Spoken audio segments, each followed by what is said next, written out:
Marco Zero, capítulo 7. Botão de controle. O efeito placebo.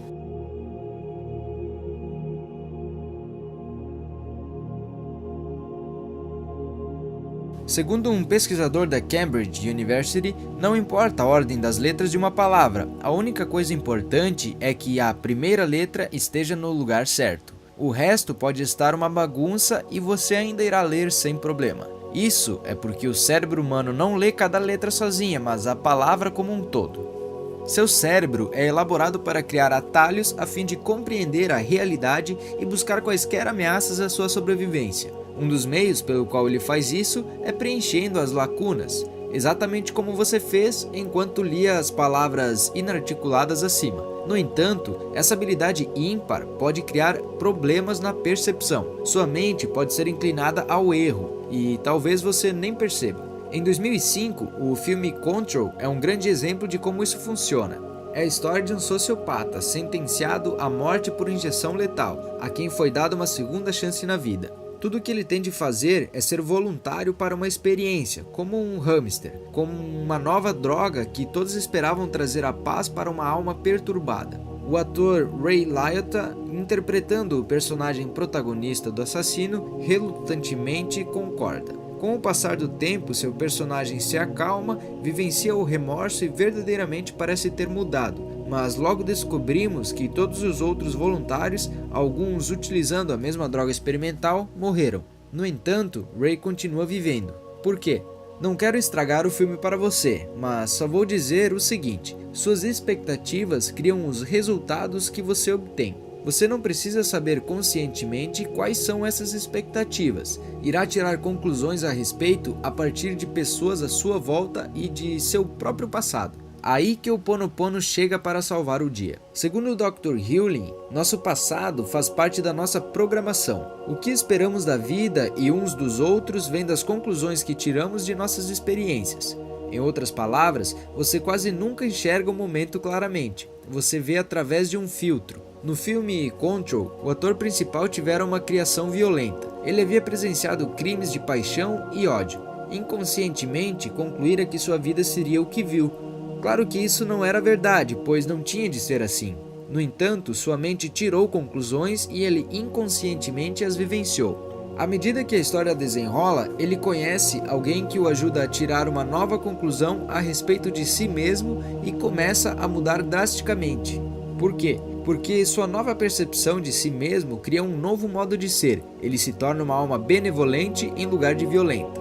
O Ho'oponopono nos ensina que seu passado não é uma linha de tempo sozinha. O Dr. Hewlin diz que carregamos dados de amebas e de todas as vidas desde o início do universo. É mais que você carrega na consciência da sua vida atual. Sua bagagem é pesada. Você fez as malas para uma viagem algumas vidas atrás. Ainda não desfez as malas. Portanto, o que vê e vivencia é raramente a pureza desse momento. Mesmo enquanto lê essas palavras, sua mente as transmite a você através de um filtro da programação pré-concebida. Se foi ensinado a você ser cético, você lerá esse livro de um jeito. Se você foi ensinado a ser aberto, irá ler de outro jeito. Se você gostar de mim e dos meus livros, terá uma determinada expectativa. Se você for uma daquelas pessoas que não gostam, vai ler esse livro de outro jeito. Bem, onde está o livro? Se há múltiplas formas de assimilar essas palavras, dependendo de seus dados pessoais e suas expectativas, onde está a realidade desse livro? Aqui está outro teste mental para ajudar a elucidar como as funções cerebrais seguem esses parâmetros. Quantos animais de cada espécie Moisés colocou na arca? A menos que você já tenha visto essa pergunta, provavelmente respondeu 2, mas você estaria errado. Moisés não reuniu animais. Foi Noé quem o fez. Segundo Ray Herbert, em seu livro On Second Thought, um estudo foi conduzido no qual alunos universitários foram solicitados a ler instruções no início de um programa de exercício. Um grupo leu as instruções de uma fonte Arial preta, clara e legível. O outro grupo leu as mesmas instruções, mas em fonte Brush, fazendo parecer que tinha sido escrita à mão, em paintbrush japonês. Então, foi solicitado que os alunos iniciassem a rotina dos exercícios. Os que leram as instruções na fonte fácil sentiram que o programa seria fácil de começar e realizar, mas os que leram as mesmas instruções com fonte mais difícil sentiram que o programa seria excessivamente difícil. eles nem o fariam. Segundo o que Herbert escreveu, os que penaram para ler as letras desenhadas em paintbrush japonês não tinham qualquer intenção em seguir ao ginásio, apenas a leitura já os cansou. Perceba que esses alunos não sabiam conscientemente que o desenho das instruções estava afetando suas decisões. Isso ocorreu sem que tivessem consciência. Um tipo de fonte os influenciou. Seu cérebro faz julgamentos súbitos o tempo todo. Ele está tentando ser eficiente e mantê-lo em segurança, e é preguiçoso. Porém, como revelam os exemplos anteriores, esses atalhos talvez estejam limitando sua capacidade de enxergar a realidade da vida e fazer mudanças quando você quiser fazê-las. Talvez você nem veja como tudo e todos à sua volta o estão influenciando. Está ocorrendo de forma totalmente inconsciente. O Ho Oponopono o convida a abrir mão da programação passada que, essencialmente, cria falhas mentais, esquecendo todo e qualquer ato passado, para encontrar o amor e a aceitação deste momento. É um pedido difícil. O Dr. Hewlin não acredita que conseguiremos fazê-lo nessa vida. Acho que ele está sendo pessimista, mas isso é um dado meu. De qualquer modo, a atitude a tomar é purificar. Purificar esse livro em sua vida, em suas expectativas, em qualquer coisa, todas as coisas que lhe ocorrerem que não estejam no milagre do agora. O filme Control demonstrou que você obtém o que espera mesmo quando isso é inconsciente, mas isso foi um filme. E quanto à vida real? Em uma postagem que escrevi para um blog, mencionei acreditar em magia, e alguém comentou querendo saber sobre os guerreiros antigos que usavam coletes mágicos para se protegerem de flechas e balas. Ele achava que eles estavam mergulhados no pensamento mágico, não na realidade. Achei isso estranho. Se eu fosse a uma batalha, usaria qualquer coisa que prometesse me proteger, incluindo um colete mágico. Eu o colocaria bem depressa. Eu vestiria até fios de macarrão na cabeça ou um colar de cocô de coelho se eu achasse que isso me ajudaria. Acho que você seria ligeiramente tolo em não fazer o que fosse preciso para se sentir mais forte, desde rezar até os rituais e ornamentos, o que for. Qualquer coisa que o ajudar a passar por uma experiência aterrorizante, como uma guerra, deve ser aceitável. Mas vamos olhar um pouco mais fundo o comentário do meu amigo. Quando um pensamento mágico se torna um problema? Minha pesquisa sobre placebos, definidos como pílulas inofensivas, remédio ou procedimentos prescritos mais para benefício psicológico do paciente do que qualquer efeito psicológico, confirma que, quando você acredita em alguma coisa, sua crença tende a fazer aquilo se tornar realidade. Há estudos científicos chocantes provando que, quando as pessoas com problemas de joelho foram levadas a acreditar que passaram por uma cirurgia do joelho, elas receberam anestesia e incisões nos joelhos, mas não uma cirurgia.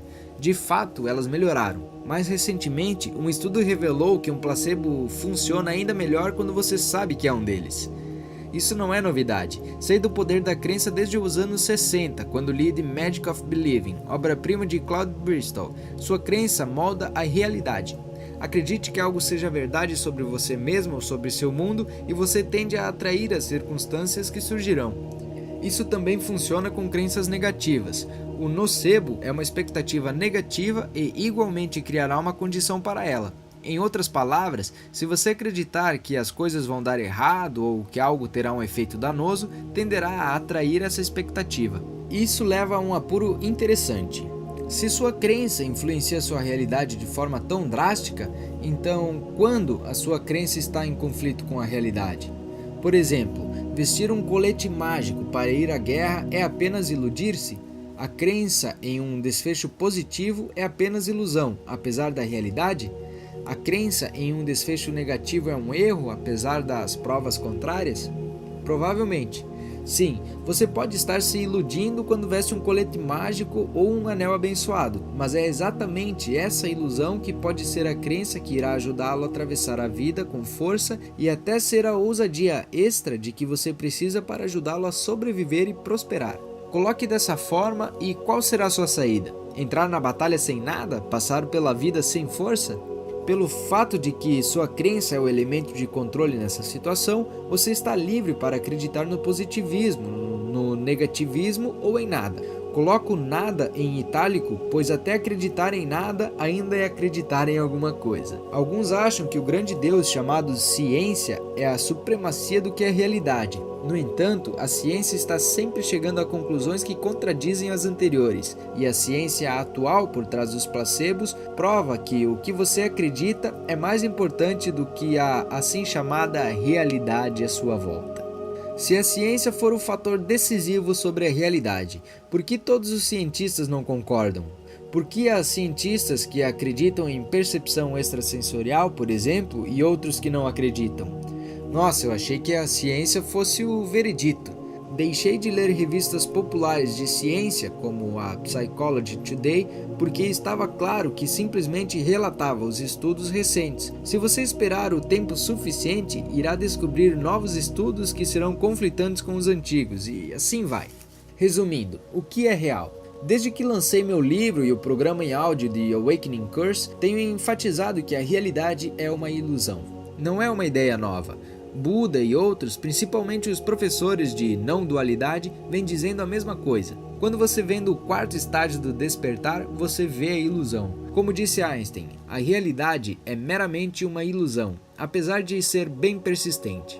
Novamente, você é livre para usar amuletos ou coletes mágicos, ou não fazer nada disso. Você pode depositar a sua fé na magia, ou pode colocar sua fé na realidade. Ambas refletem suas crenças. Ambas são, essencialmente, realidade. Afinal, a chamada realidade que você enxerga é vista por meio de suas percepções, e essas percepções são feitas de suas crenças. Se você me conheceu, me ouviu falar, viu minhas fotografias, me viu na televisão ou no cinema, sabe que uso anéis e colares de miçangas. Algumas peças são para branding, outras possuem verdadeiros amuletos e acredito que me ajudam. Na verdade, sempre que falo em público, uso uma pedra especial feita com parte de um meteorito Gibeon, que estimam possuir 4 bilhões de anos, mais velha do que o planeta Terra.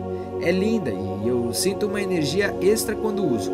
Também foi um presente de Nerissa, minha esposa, há uma década. Portanto, também tem um valor sentimental. Você pode me ver usando nas capas dos meus livros Attract Money Now and Instant Manifestation. Ou o que é mais importante a respeito? A minha crença nela.